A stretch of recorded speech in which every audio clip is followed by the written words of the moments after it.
Ένα μήνυμα που πρέπει να ακούσετε και να σκεφτείτε. Pick a card.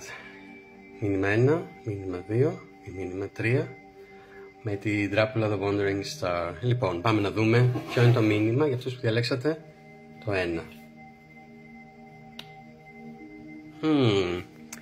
Για κάντε ένα τεστ. Μήπως, καλά για όσους έχει σημασία αυτό, έτσι, μήπως έρχεται ένα μωράκι, πως ένα μωράκι στον δρόμο.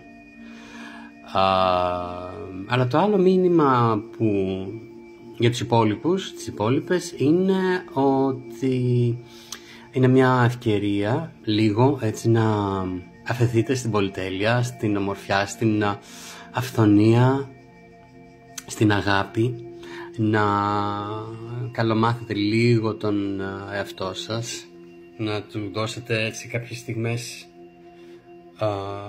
πολυτέλειας και ευχαρίστησης, να είστε σε αρμονία και μέσα σας και με τους ανθρώπους που σας περιστοιχίζουν.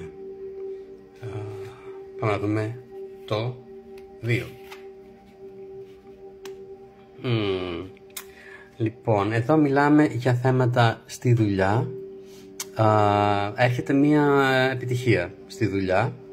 Κάποιος άνθρωπος θα σας βοηθήσει στη δουλειά, θα σας δείξει το δρόμο, να κάνετε καλύτερα τη δουλειά σας, να πετύχετε τους στόχους σας, το αποτέλεσμά σας. Μην φοβηθείτε να ζητήσετε βοήθεια για να σας τη δώσει. Και προσοχή στο πώς θα τη ζητήσετε για να μην δώσετε αφορμή για κουτσομπολιά μέσα στον χώρο της δουλειάς.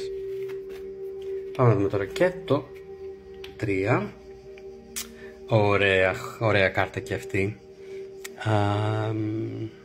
Ποιες είναι οι ευχές σας, ποιες είναι οι ελπίδες σας για αυτό το μήνα, για αυτή τη χρονιά?